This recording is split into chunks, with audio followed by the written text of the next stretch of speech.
Hello student, आप class 12 का chapter पढ़ रहे हो माइक्रोब्स इन ह्यूमन वेलफेयर के। माइक्रोब्स को कैसे ह्यूमन वेलफेयर में यूज़ किया जाता है। पिछले टॉपिक्स में आपने पढ़ा था कि एंटीबायोटिक्स जो होती हैं वो माइक्रोब्स से प्राप्त होती हैं। फर्स्ट एंटीबायोटिक कौन सी थी? पेनिसिलिन। किससे? पेनिसिलियम नोटेटम से प्राप्त की थी। करने वाला कौन था? फर्स्ट वो थे अलेक्जेंडर फ्लेमिंग। ये सब कुछ पढ़ा था आपने, ठीक है ना। एंटीबायोटिक्स का बहुत ज़्यादा यूज होता है, ठीक है ना। आज क्योंकि हमारी जो वर्ल्ड है पूरी डिपेंडेंसी किस पर? एंटीबायोटिक पे। कोई भी डिसीज है जैसे कि निमोनिया है, ठीक है, टाइफाइड है, लेप्रोसी है, डिप्थीरिया है, वुपिंग कफ है, ये सब क्या है? डिसीज जो होती है वो एंटीबायोटिक के द्वारा कंट्रोल की जाती है, ठीक है। एंटीबायोटिक के द्वारा कंट्रोल की जाती है। आज जो हम टॉपिक पढ़ेंगे वो है आपका chemicals, enzymes and other bioactive molecule, ठीक है। रिपीट कर रहे हैं, आज जो टॉपिक पढ़ेंगे chemicals, enzyme and other bioactive molecule, ये टॉपिक पढ़ेंगे, ठीक है। तो केमिकल्स जानते हो कि माइक्रोब से क्या क्या केमिकल्स प्रोड्यूस किए जाते हैं। एंजाइम जो होते हैं किस माइक्रोब से क्या होता है, एंजाइम का प्रोड्यूस होता है, कौन सा एंजाइम होता है। इसके बाद बायोएक्टिव मॉलिक्यूल, कौन से बायोएक्टिव मॉलिक्यूल वो किस एंजाइम से प्राप्त होते हैं, ठीक है, ये हम पता करेंगे। आपको ये पता ही है कि माइक्रोब जो होता है उसका यूज कॉमर्शियली इंडस्ट्री प्रोडक्शन में कैसे यूज किया जाता है। देखो आपने देखा होगा एंटीबायोटिक बनाने में तो उसका यूज हुआ था, ऑर्गेनिक एसिड बनाने में, एंजाइम बनाने में, एल्कोहल बनाने में। आपने एल्कोहल भी पढ़ा था कि एल्कोहल बनाने में कौन सी ईस्ट का यूज होता है, ठीक है। सैक्रोमाइसिस सेरेविसी ईस्ट का जो होता है एल्कोहल बनाने में यूज होता है, ये आप पढ़ चुके हो, ठीक है। इसके बाद रिपीट कर रहा हूँ, microbes are also used for commercial and industrial production, ठीक है, of certain chemicals like organic acid, alcohols and enzymes, ठीक है। माइक्रोब्स का use commercially and industrial production में किया जाता है। तो क्या प्रोड्यूस करते हैं? जैसे केमिकल्स, ठीक है ना, जैसे कि ऑर्गेनिक एसिड, एल्कोहल, एंजाइम्स, ये सब चीज प्रोड्यूस करते हैं, ठीक है। एल्कोहल आप पढ़ चुके हो, ठीक है। एंटीबायोटिक्स का आप पढ़ चुके हो। अब बात करते हैं ऑर्गेनिक एसिड कौन सा है, कौन सा माइक्रोब्स होता है, ठीक है, और टाइप ऑफ माइक्रोब्स क्या है, ठीक है। तो सबसे पहले हम बात करते हैं सिट्रिक एसिड। सिट्रिक एसिड जो होता है वो किस फंजाई से प्रोड्यूस होता है? एस्परजिलस निगर। पूछ ले आता है, क्वेश्चन होते हैं आपके 1 वर्ड में पूछ ले आते हैं, या पूछ ले आता है ऑब्जेक्टिव में आ जाता है मल्टीपल चॉइस में, तो आपको क्या जवाब दोगे? पूछ ले आता है सिट्रिक एसिड किस फंगस से प्रोड्यूस होता है, नॉर्मल दे दिया जाता है कि किससे प्रोड्यूस होता है, तो आप एक किस पर लगाओगे? एस्परजिलस निगर, ठीक है। जिससे एक क्या होता है? फंजाई होता है, जिससे क्या होता है? सिट्रिक एसिड प्रोड्यूस होता है। सेकंड, एसिटिक एसिड जो होता है वो किससे प्रोड्यूस होता है? एसिटिक एसिड जो होता है वो किससे प्रोड्यूस होता है? एसिटिक एसिड मतलब कि एक केमिकल होता है जो किससे प्रोड्यूस होता है? एसिटोबैक्टर एसिडी से। याद रखना, एसिटोबैक्टर एसिडी से क्या होता है? एसिटिक एसिड प्रोड्यूस होता है। जो एसिडी क्या होता है? बैक्टीरिया होता है। क्या होता है? बैक्टीरिया। रिपीट कर रहा हूं, एसिटिक एसिड जो होता है वो किससे प्रोड्यूस होता है? एसिटोबैक्टर एसिडी, जो एक बैक्टीरिया होता है उससे प्रोड्यूस होता है, ठीक है। Number 3, lactic acid. Lactic acid जो होता है वो किससे? आप पिछले लेक्चर में पढ़ चुके हो कि लैक्टिक एसिड जो होता है लैक्टोबैसिलस से प्रोड्यूस होता है, ठीक है ना। किससे? लैक्टोबैसिलस से। कुछ लैक्टिक एसिड जो होता है प्रोड्यूस किससे होता है? लैक्टोबैसिलस से, ठीक है। इसलिए लैक्टोबैसिलस को लैक्टिक एसिड बैक्टीरिया बोला जाता है, ठीक है, बैक्टीरिया हो गया। इसके बाद ब्यूटाइलिक एसिड जो होता है, ब्यूटाइलिक एसिड वो किससे प्रोड्यूस होता है? वो एक बैक्टीरिया का नाम है क्लोस्ट्रीडियम ब्यूटाइलिकम। याद रखना, क्लोस्ट्रीडियम ब्यूटाइलिकम ये एक बैक्टीरिया होता है जिसके द्वारा क्या होता है? ब्यूटाइलिक एसिड प्राप्त होता है, ठीक है ना। ये केमिकल्स नेम हो गए, ऑर्गेनिक एसिड नेम बोल सकते हैं, ये माइक्रोब्स हो गए, और किस प्रकार के माइक्रोब्स होते हैं। ये सिट्रिक एसिड आप जानते हो, ठीक है, और आपको एसिटिक एसिड भी पता चल गया, लैक्टिक एसिड भी पता चल गया, ठीक है। सिट्रिक एसिड होता है मेडिसिन बनाने में यूज होता है, और आप उसका मेडिसिन बनाने में, डाई बनाने में है, ठीक है, और कॉन्फेक्शनरी जो मिठाई बनाने में या चॉकलेट बनाने में इसका यूज हो जाता है। एसिटिक एसिड आप जानते हो, एसिटिक एसिड का जो होता है वाइनेगर सिरका बनाया जाता है, जो प्रिजर्व करने में काम करता है, किसको? अचार को, पिकल्स और जो भी हमारे खाने पीने की जो चीजें होती हैं उनको प्रिजर्वेटिव में या उसको मेंटेन करने में। लैक्टिक एसिड आप जानते हो बैक्टीरिया। इस तरीके से ये इसके पता चल गया। इसके बाद आता है नेक्स्ट आता है एंजाइम। क्या आता है? एंजाइम। एंजाइम कौन कौन से एंजाइम हैं? किस माइक्रोब्स के द्वारा क्या यूज होते हैं। ठीक है, सबसे पहले लाइपेज की बात करते हैं। लाइपेज जो होता है वो कॉन्ड्रोइटिडा लाइपोलाइटिका के द्वारा प्रोड्यूस होता है। याद रखोगे लाइपेज जो होता है एंजाइम कॉन्ड्रोइटिडा लाइपोलाइटिका किसके द्वारा, ये फंगस होता है। क्या होता है, कॉन्ड्रोइटिडा लाइपोलाइटिका क्या होता है, फंगस होता है, जिससे लाइपेज जो होता है एंजाइम प्रोड्यूस किया जाता है। और लाइपेज का किसमें काम किया जाता है, यूज किया जाता है use in detergent formulation.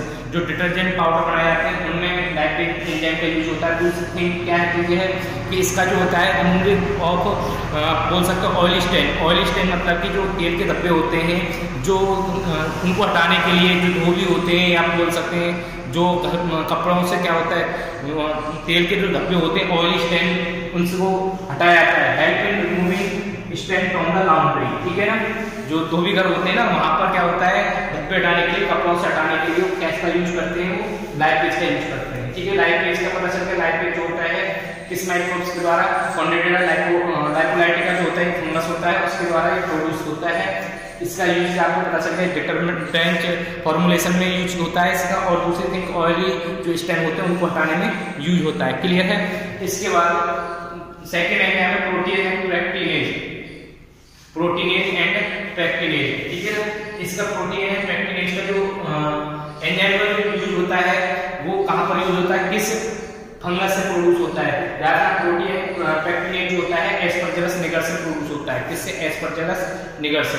Use किस लिए होता है, यूज फॉर क्लैरिफाइंग बोतल जूस। आपने देखा होगा कि नॉर्मल जूस होता है उसको देखना वो आपका कितना क्लियरली दिखाई देता है, और आपको बोतल जूस जो आते हैं वो कितने क्लियरिफाई होते हैं। वो जो क्लियरिफाई होते हैं बोतल जूस वो किसके द्वारा यूज होते हैं, इसके द्वारा प्रोटीन एंड पैक्टिनेज एंजाइम के द्वारा क्या होता है उनको क्लियरिफाई किया जाता है। और ये प्रोटीन एंड पैक्टिनेज जो एंजाइम होता है वो इसके द्वारा किया जाता है एस्परजिलस निगर के द्वारा। ठीक है, ये फंगस होता है। ठीक है ना, जो किसमें काम होता है प्रोटीन एंड पैक्टिनेज का use for clarifying bottle juice. ठीक है, इसके बाद आता है स्ट्रेप्टोकाइनेज। ये स्ट्रेप्टोकाइनेज जो क्या है एक एंजाइम है जो किसके द्वारा प्रोड्यूस किया जाता है, स्ट्रेप्टोकोकस बैक्टीरिया से प्रोड्यूस किया जाता है। किससे, स्ट्रेप्टोकोकस बैक्टीरिया से, जेनेटिक इंजीनियरिंग का यूज करके। जेनेटिक इंजीनियरिंग में क्या है, जेनेटिक इंजीनियरिंग आपने देखा होगा जिसमें क्या होता है जेनेटिकल लेवल पे उसके जो जीन होते हैं उनमें कुछ ना कुछ चेंज करके क्या होता है एक स्ट्रेप्टोकोकस या बोल सकते हैं स्ट्रेप्टोकाइनेज क्या होती है एक एंजाइम प्रोड्यूस किया जाता है। किससे, स्ट्रेप्टोकोकस बैक्टीरिया से। क्या यूज करके, जेनेटिक इंजीनियरिंग का यूज करके। ठीक है ना, वो आप आगे पढ़ेंगे चैप्टर में जेनेटिक इंजीनियरिंग कैसे होती है कैसे नहीं होती, क्या उनके जेनेटिक कोड में क्या होता है चेंजेस करते हैं, क्या स्पेसिफिक कोड होते हैं जो क्या करते हैं इस काम को करते हैं। ठीक है ना, वो हम जो नेक्स्ट चैप्टर आएगा उसमें पढ़ेंगे। ठीक है, याद रखना, बस इतना याद रखना। स्ट्रेप्टोकाइनेज जो होता है वो क्या है, स्ट्रेप्टोकोकस बैक्टीरिया से प्रोड्यूस किया जाता है। और कैसे, स्ट्रेप्टोकोकस कैसे, जेनेटिक इंजीनियरिंग के द्वारा। ठीक है ना, क्या काम करता है, क्लॉट बस्टर में काम करता है। क्लॉट बस्टर मतलब कि क्लॉट को हटाने में जो ब्लड वेसल से क्या होते हैं क्लॉट जमा हो जाते हैं। ठीक है ना, और क्लॉट जो जमा हो जाते हैं उस तरह की जो डिसीज होती है उसे बोला जाता है मायोकार्डियल इन्फारेक्शन। क्या बोला जाता है, मायोकार्डियल इन्फारेक्शन जो होता है उसमें क्या होता है कि जो ब्लड वेसल्स होती हैं उनमें क्लॉट जमा हो जाता है, और उन क्लॉट को हटाने के लिए क्या होता है इसका यूज होता है किसका, स्ट्रेप्टोकाइनेज का। ठीक है ना, स्ट्रेप्टोकाइनेज एंजाइम का जो किससे बनाया जाता है वो स्ट्रेप्टोकोकस बैक्टीरिया से बनाया जाता है जेनेटिक इंजीनियरिंग का यूज करके। ठीक है, ये जो होता है किस लिए स्ट्रेप्टोकाइनेज, ये मैंने आपको बता ही दिया कि ये जो होता है किसको हटाने के लिए यूज किया जाता है, ये क्लॉट बस्टर होता है, क्लॉट को हटाने के लिए, क्लॉट को डिसॉल्व करने के लिए। ठीक है ना, कहाँ पर ब्लड वेसल्स में क्लॉट हो जाते हैं जिसकी वजह से मायोकार्डियल इन्फारेक्शन बोला जाता है, जिसके कारण हार्ट अटैक जैसी कंडीशन हो जाती है। ठीक है, और ब्लड जो होता है फ्लो शुरू हो जाता है, जब ब्लड क्लॉट जमा हो जाते हैं तो ब्लड फ्लो जो शुरू हो जाता है जिसकी वजह से हार्ट अटैक चांसेस ज्यादा होते हैं। ठीक है ना, उसको हटाने के लिए पूछा जाता है कि स्ट्रेप्टोकाइनेज का यूज किस लिए किया जाता है क्लॉट बस्टर में, मतलब कि मूवमेंट ऑफ क्लॉट कहाँ से, ब्लड वेसल से। पेशेंट कौन सा होता है वो मायोकार्डियल इन्फारेक्शन। जो क्या काम करता है इसमें क्या होता है, ये जो होता है इसमें जब ब्लड फ्लो जो धीमा हो जाता है जिसकी वजह से हार्ट अटैक के चांसेस ज्यादा होते हैं। ठीक है, इसके बाद थर्ड चीज आता है बायोएक्टिव मॉलिक्यूल। बायोएक्टिव मॉलिक्यूल क्या है, जैसे साइक्लोस्पोरिन ए और स्टेरिन। ठीक है, सबसे पहले बात करेंगे साइक्लोस्पोरिन ए।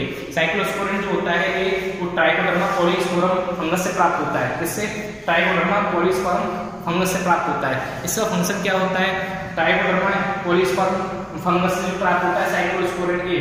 इसका फंक्शन है जो पेशेंट में क्या होता है, क्या करते हैं, ट्रांसप्लांट करते हैं। क्या ट्रांसप्लांट करते हैं? ऑर्गन ट्रांसप्लांट करते हैं। तो ऑर्गन ट्रांसप्लांट करते टाइम हमारी इम्यूनिटी जो होती है हाई लेवल पर हो जाती है, क्योंकि हमारी जो इम्यूनिटी होती है वो अदर बोल सकते हैं फॉरेन एजेंट को एक्सेप्ट नहीं करती। तो उसके लिए क्या होता है, हमारा इम्यून सिस्टम जो होता है बहुत हाईली एक्टिव हो जाता है और वो एंटीबॉडी बनाना स्टार्ट करता है, जिसकी वजह से क्या होता है, अगर वो ऑर्गन को जो अदर से जो हम ट्रांसप्लांट कर रहे हैं किसी और का ऑर्गन जब डालते हैं तो उसको डैमेज करने के चांसेस हो जाते हैं। ठीक है, अब उसे क्या किया जाता है, उस जो एंटीबॉडी ना बनाए उसके लिए उसे क्या दिया जाता है, साइक्लोस्पोरिन ए दिया जाता है। क्या दिया जाता है? साइक्लोस्पोरिन ए, जिसके कारण जो उसकी इम्यूनिटी लेवल है वो डाउन हो जाता है। तो उसे बुलाता है इम्यूनोलॉजिकल सप्रेस। क्या बुलाता है? इम्यूनोलॉजिकल सप्रेस एजेंट बोले का काम करता है। इम्यूनोलॉजिकल सप्रेस एजेंट का काम करता है कौन? साइक्लोस्पोरिन ए। कैसे? क्योंकि ये जो होता है इम्यूनिटी को क्या करता है, सप्रेस कर देता है। सप्रेस मतलब कि अगर वो सप्रेस कब करेगा, जब हम ऑर्गन, इसको कब दिया जाता है, जब ऑर्गन ट्रांसप्लांट किए जाते हैं। ऑर्गन ट्रांसप्लांट जो होता है अदर ऑर्गेनिज का होता है, या बोल सकते हैं अदर ह्यूमन का। जब ऑर्गन ट्रांसप्लांट करते हैं तो वो क्या होता है, फॉरेनर हो जाता है हमारी बॉडी के लिए। तो हमारी जो आपने पढ़ा होगा चैप्टर किसमें, चैप्टर 8 में, ह्यूमन हेल्थ एंड डिसीज में, तो एंटीबॉडी क्या होती है, कोई अदर फॉरेन मॉलिक्यूल्स आ जाता है, फॉरेन पार्टिकल आ जाता है, उसके लिए हमारी हाईली एक्टिव क्या हो जाती है, इम्यूनिटी हो जाती है। तो उसके लिए क्या होता है, अगर ये हाईली एक्टिव रही तो फॉरेन एजेंट आ जाता है, अगर हाईली एक्टिव रही तो क्या करेगा, हमारा इम्यूनिटी जो होता है उसे डैमेज कर देगा ऑर्गन को।